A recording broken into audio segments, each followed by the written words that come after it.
देश भर में इन दिनों राम नाम की गूंज है। 22 जनवरी को होने वाले प्राण प्रतिष्ठा कार्यक्रम की तैयारियां अंतिम दौर में हैं। लेकिन इन सबसे अलग सियासत भी पूरे शबाब पर है।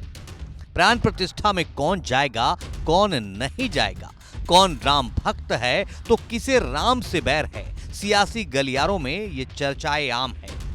लेकिन चर्चा एक और शख्स की है जिसे सियासत का माहिर खिलाड़ी माना जाता है। वो है महाराष्ट्र से ताल्लुक रखने वाले शरद पवार। चर्चा उनकी एक चिट्ठी को लेकर है। दरअसल शरद पवार को भी राम मंदिर के प्राण प्रतिष्ठा का निमंत्रण मिला है।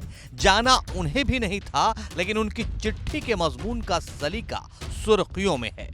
शरद पवार ने प्राण प्रतिष्ठा कार्यक्रम के निमंत्रण के लिए राम मंदिर ट्रस्ट के प्रमुख चंपत राय को पत्र लिखा है। मुझे 22 जनवरी को अयोध्या में हो रहे प्राण प्रतिष्ठा समारोह का न्योता मिला। इसके लिए मैं आभारी हूँ। मर्यादा पुरुषोत्तम राम भारत के ही नहीं, विश्व भर में फैले करोड़ों भक्तों की श्रद्धा और आस्था का प्रतीक हैं। अयोध्या के समारोह को लेकर राम भक्तों में उत्सुकता और आतुरता है और वे भारी संख्या में वहां पहुंच रहे हैं। उनके माध्यम से इस ऐतिहासिक समारोह का आनंद मुझ तक पहुंचेगा। 22 जनवरी के समारोह के समापन के बाद श्री राम लला के दर्शन सहजता और आराम के साथ लिए जा सकेंगे। मेरा अयोध्या आने का कार्यक्रम है। उस समय श्रद्धा के साथ श्री राम लला जी के दर्शन करूंगा। तब तक राम मंदिर का निर्माण भी पूरा हो चुका होगा। ये चिट्ठी इसलिए सुर्खियों में है क्योंकि शरद पवार ने भले ही प्राण प्रतिष्ठा कार्यक्रम का निमंत्रण ठुकरा दिया, लेकिन उन्होंने प्राण प्रतिष्ठा को लेकर कोई सवाल नहीं उठाए। कहा जा रहा है कि राजनीति के चाणक्य माने जाने वाले शरद पवार के इस पत्र ने विपक्ष को संदेश दिया है। उन्होंने एक तीर से कई निशाने साधे हैं। एक ओर जहां विपक्षी गठबंधन इंडिया के एजेंडे का भी ख्याल रखा, वहीं दूसरी ओर प्राण प्रतिष्ठा को लेकर अपना अलग रुख भी सबके सामने रख दिया। और उससे भी बड़ी बात ये कि मंदिर को भी आधा अधूरा बता दिया, लेकिन अपने तरीके से।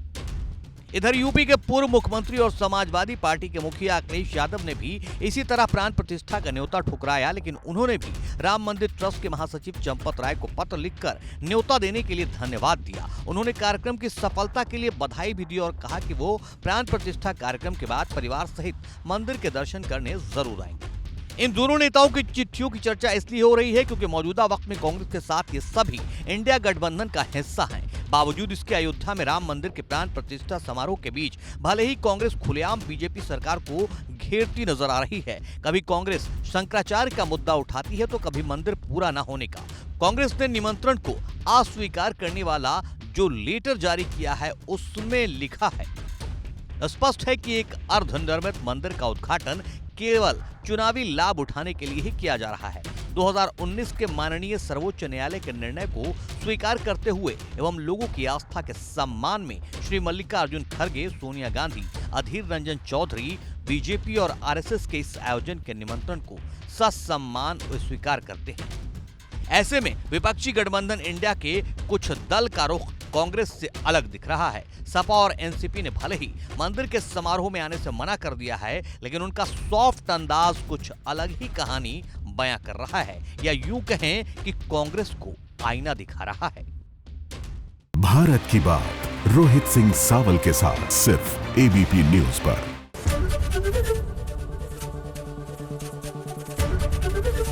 एबीपी गंगा, खबर आपकी, जुबान आपकी।